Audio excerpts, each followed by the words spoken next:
चिंता करी ही कन्या सगुण उपवरा कोणासनी देवी जे आता एक विचार श्रीकृष्णवरा वडील पुत्र तया श्रीकृष्णे पूर्व सदमंग दिसा. शेवटचं मंगलाष्टक आहे, सर्वांनी याची दक्षता घ्यायची आहे.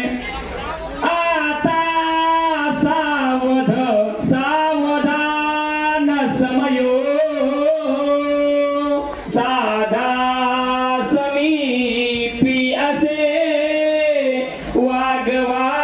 वागवादान करा पदार्थ घटिका संपूर्ण आली असे भावे सद्गुरुचे पदार भुजधरा कीर्ती स्मरा सावध दो पक्षी कुलदैवतो वधुवरा कुर्या सावंग सा